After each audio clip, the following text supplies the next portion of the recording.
day, viewer. Welcome to Haske TV. This is a very interesting program.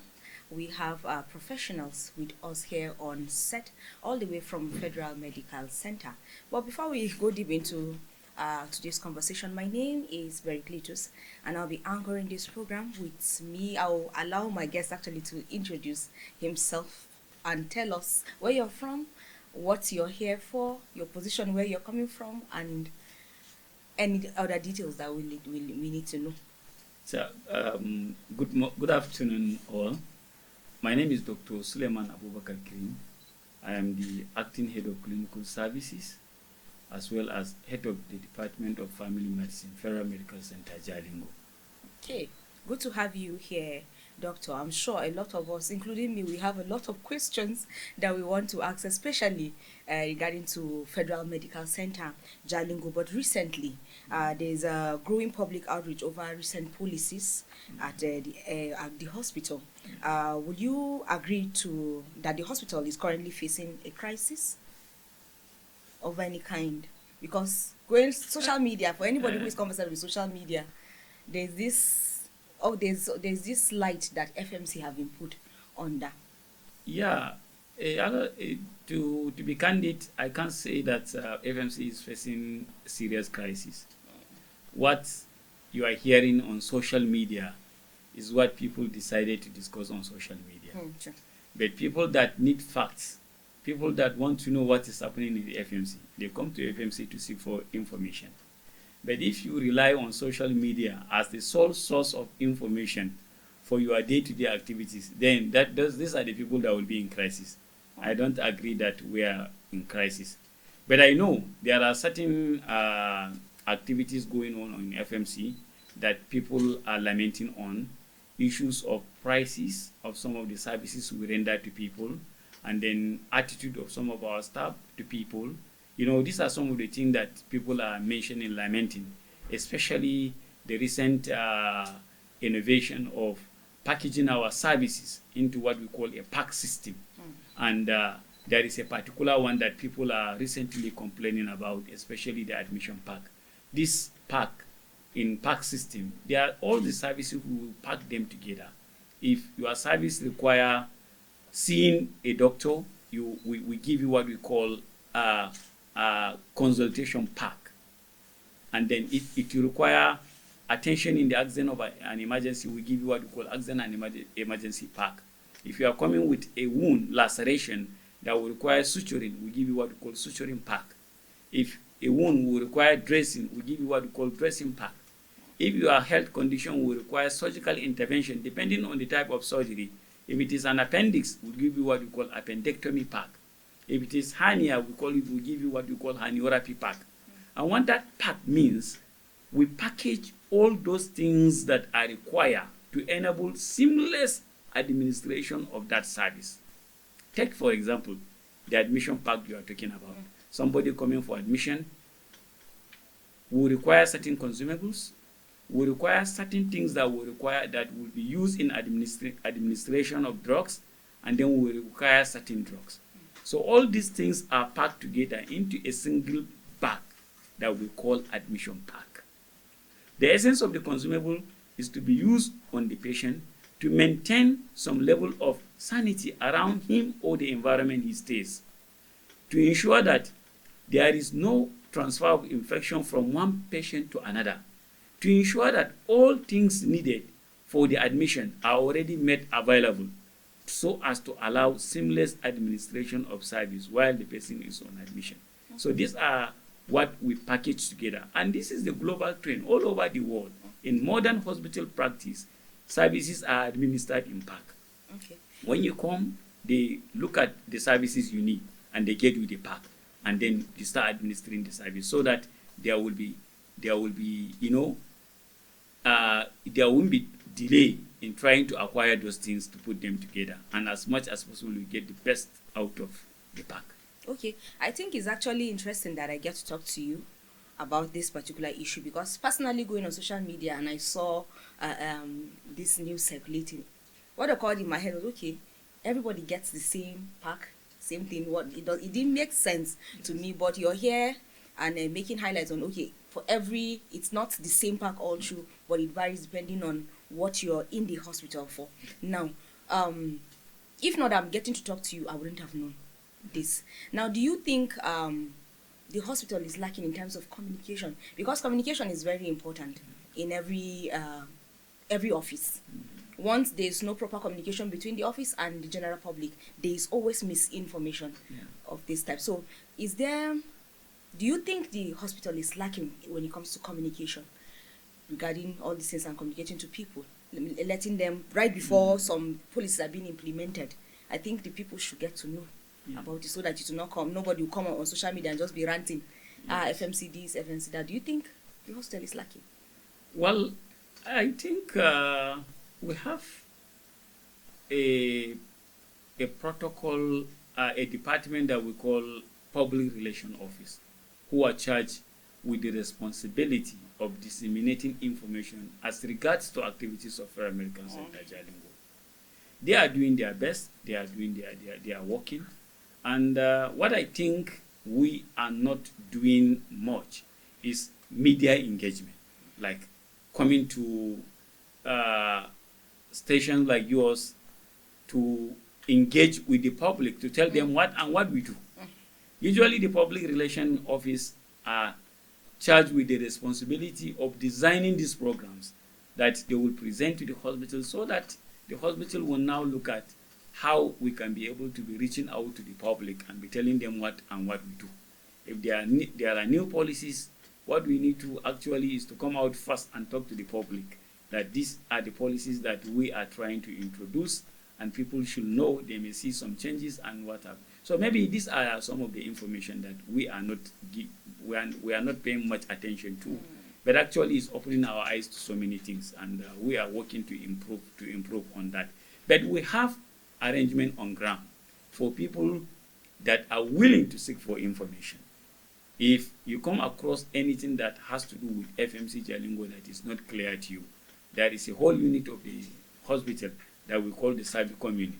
This Servicom unit, you can approach them to lodge a complaint in respect to bad services that is given to you, or if you have any bad encounter, you can go and lodge your complaint officially in the Servicom office. Or they have suggestion box situated in all over places in FMC Jalingo. Or they have disseminated telephone numbers that you can call at any time, or you send text message to lodge your complaint.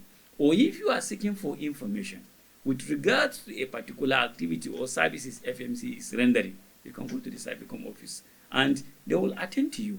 And in this era, it's even mandated, is compulsory for a public office like FMC Jalingo to give information to anybody that approaches them seeking for information. We have that arrangement on ground. Okay.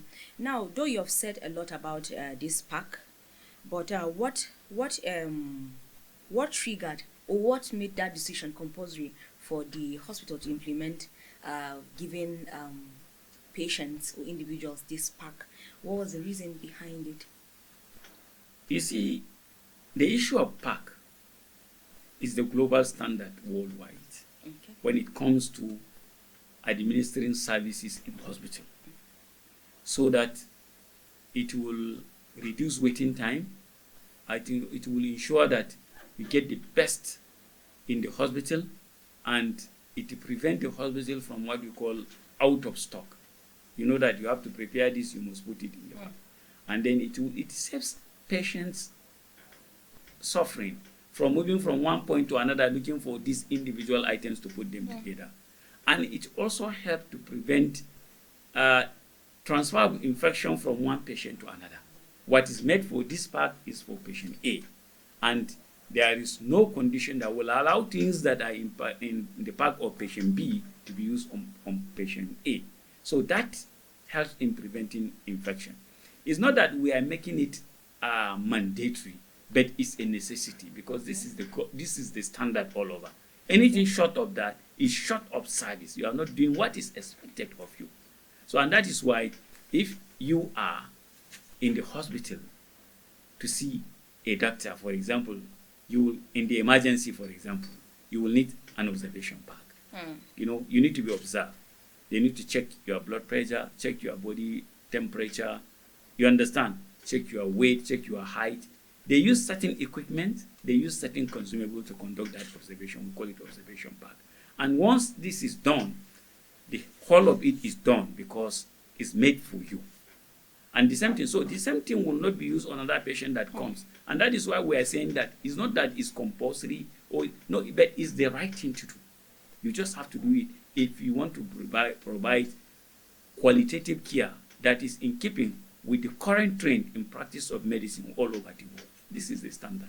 Okay. And remember, this part is service specific.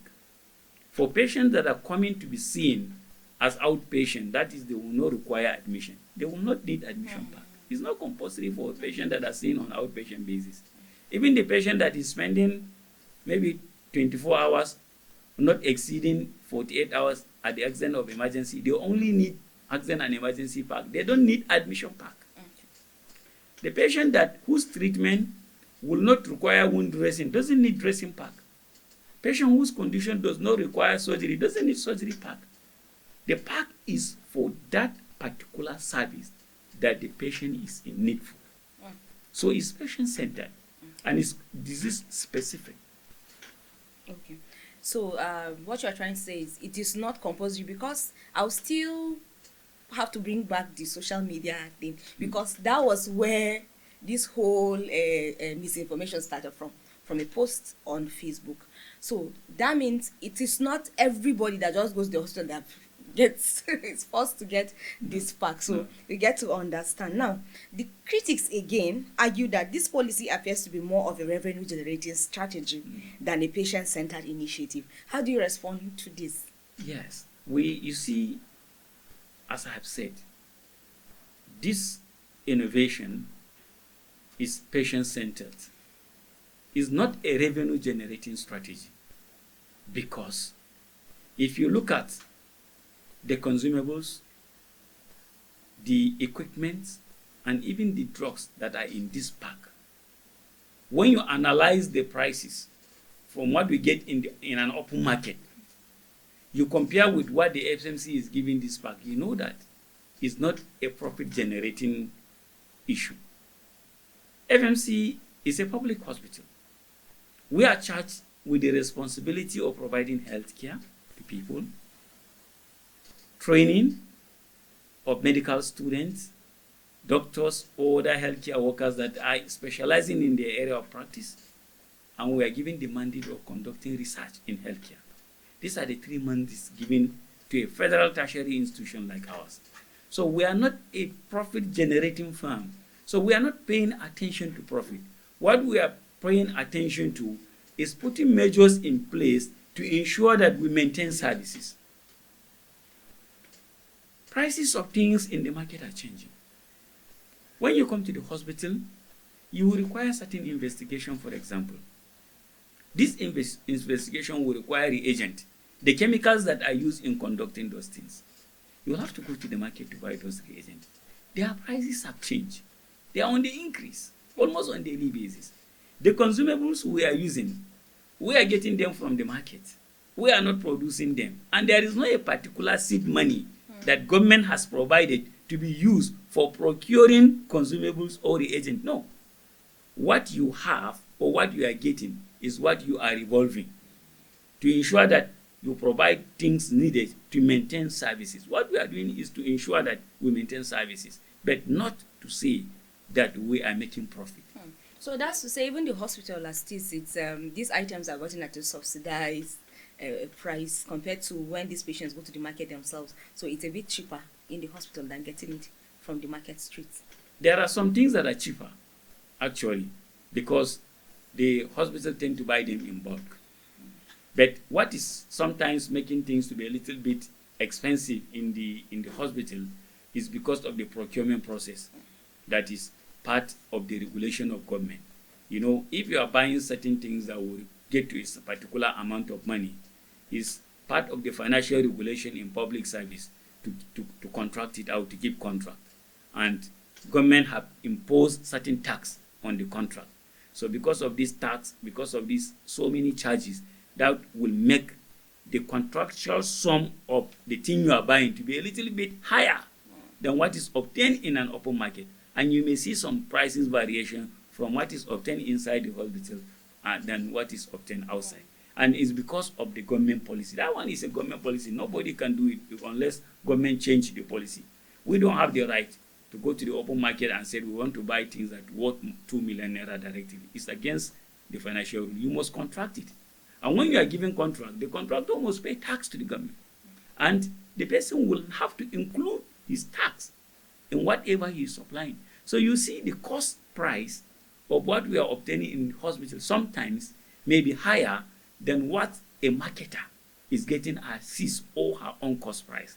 And you will see some prices variation. But honestly, is not in any way made in such a way that the hospital will be generating money or intentionally will be buying things at a high price to impose difficulty on people. No, that is not the intention. I'm just explaining because sometimes you get variation in prices of things in the hospital and outside the hospital. Some things may be cheaper in the hospital because of the way of the procurement process is conducted, and some may be higher because of the financial regulation that we are using to procure things. So, in the case of this acquiring these parts, what happens to patients who are genuinely cannot afford this pack? What happens to them?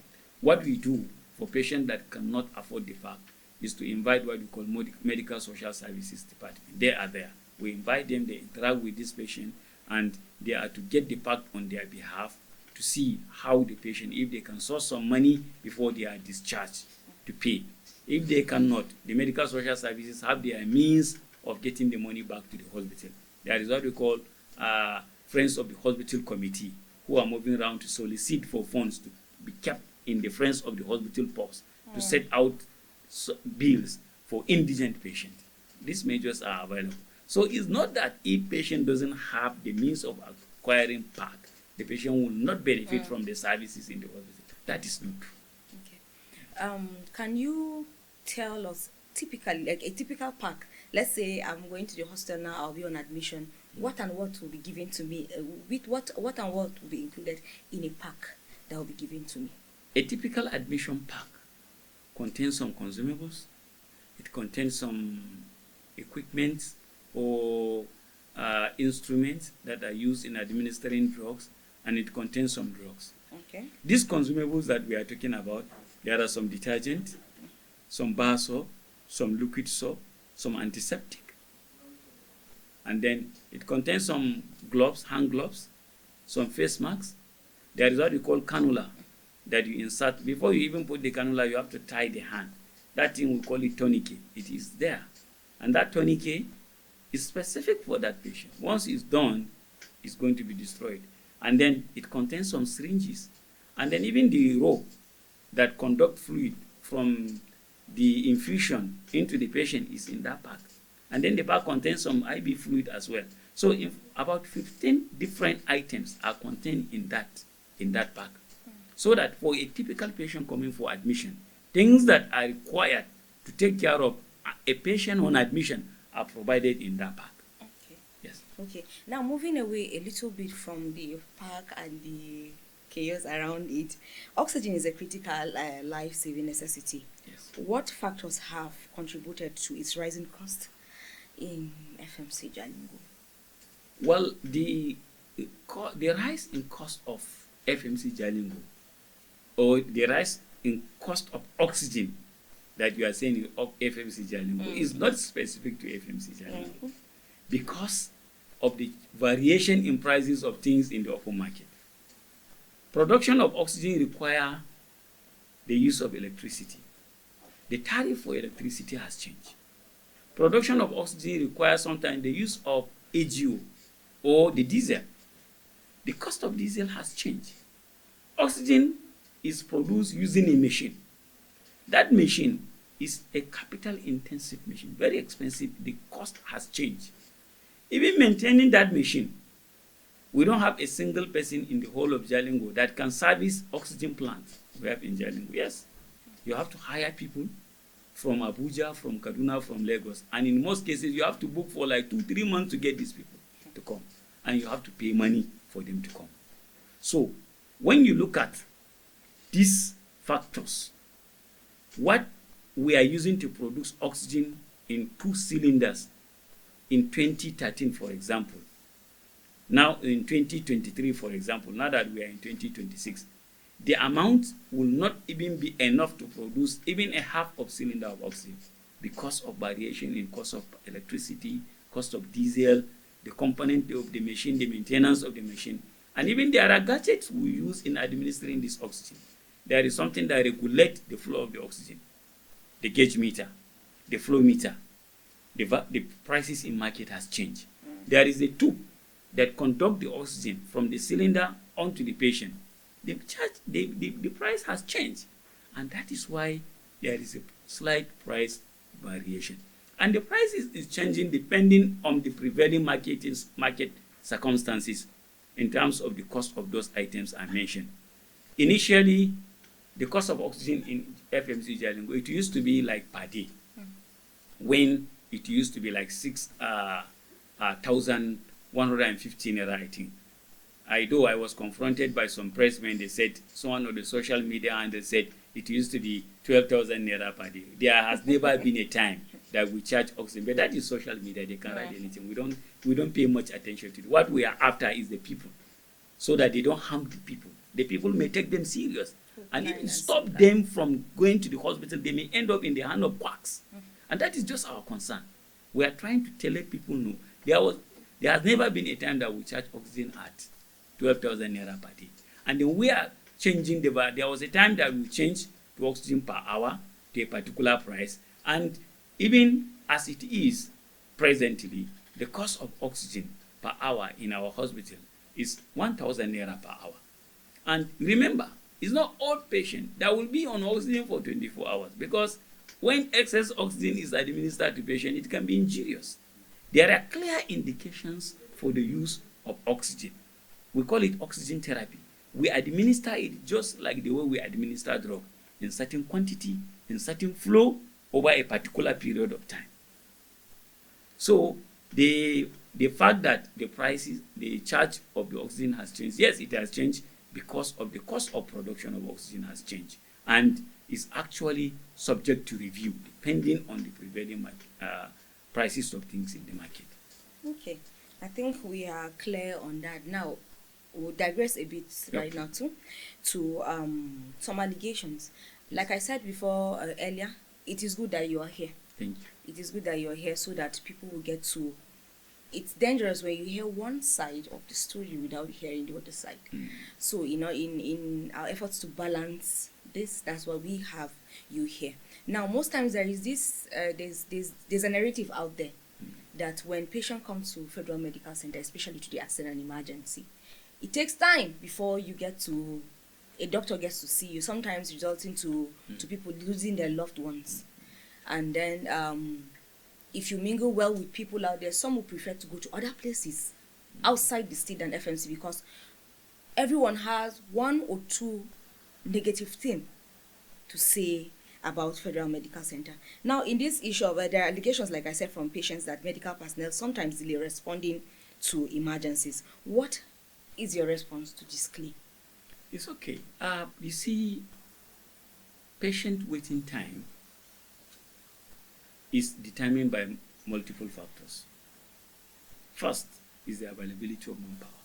If you have enough manpower that can be able to see so many patients at once, it reduces the patient waiting time. Take, for example, if we have like 6 doctors who are working in the emergency, and we have 6 patients at once, everybody will attend to one, and before you know it, they will be done.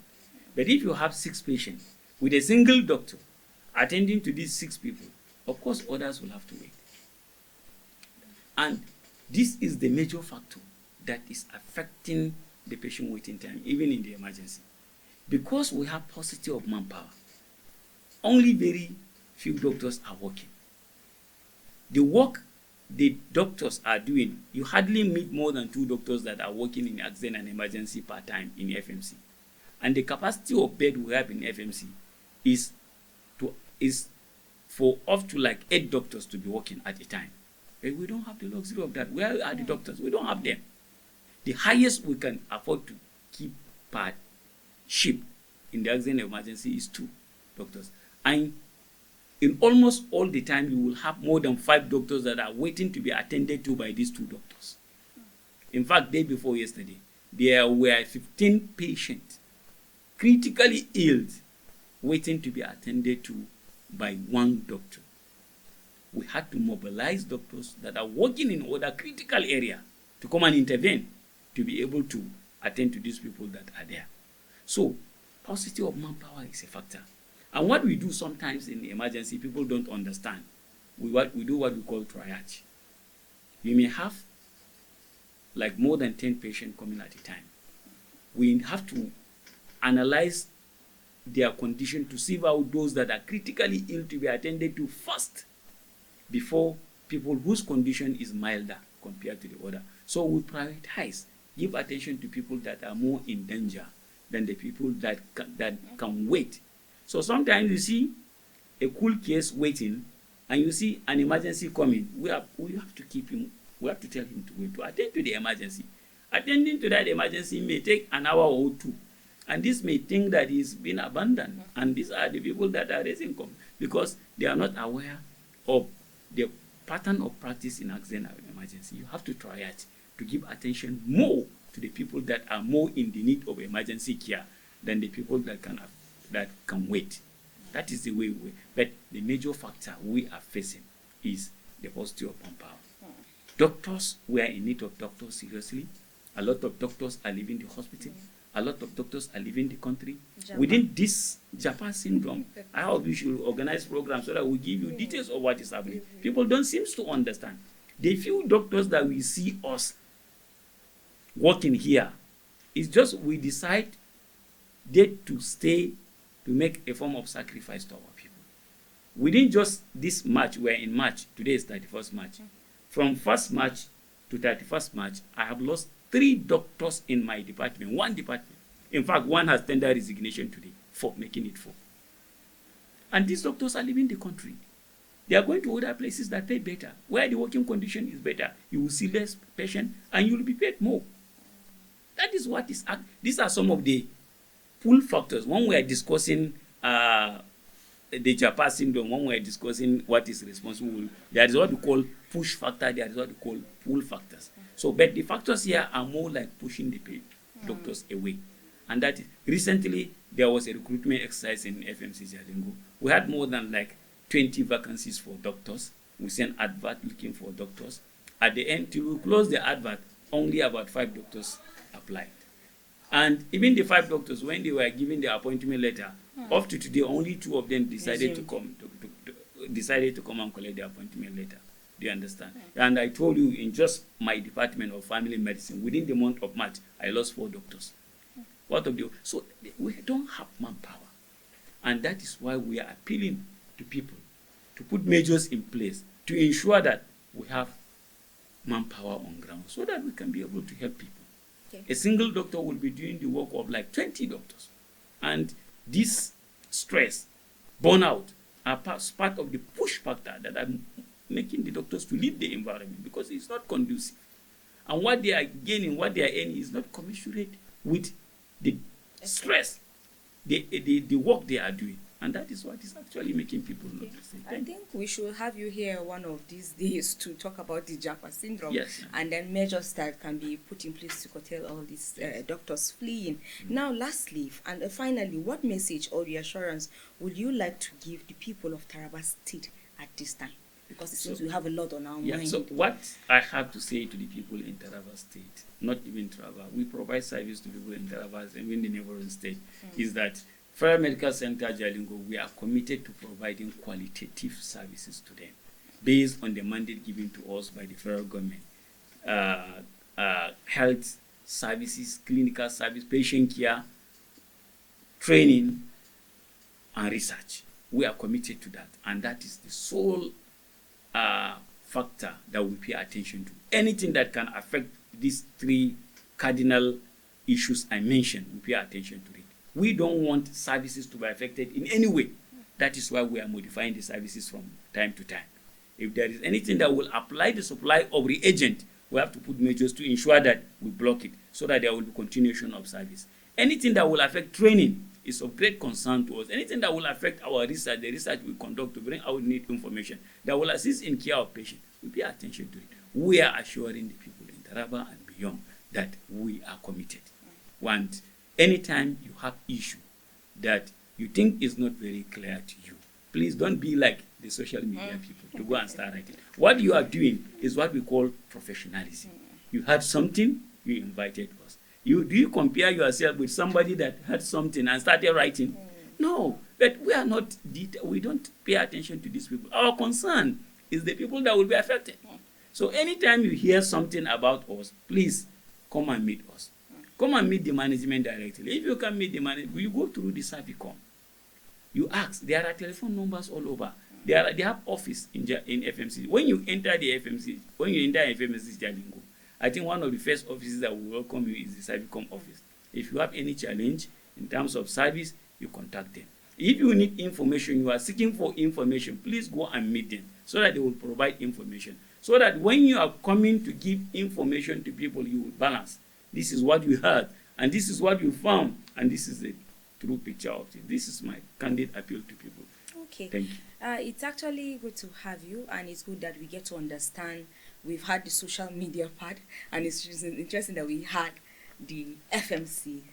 So we now have a balance. We'll actually call on people of Taraba State not to take anything we see on social media, hook, line, and sinker here on Husky TV. Will try our possible best to always have professionals to give us first-hand information, so we'll counter divisive narratives out there when it comes to healthcare systems in the state. So thank you for having you here on Husky.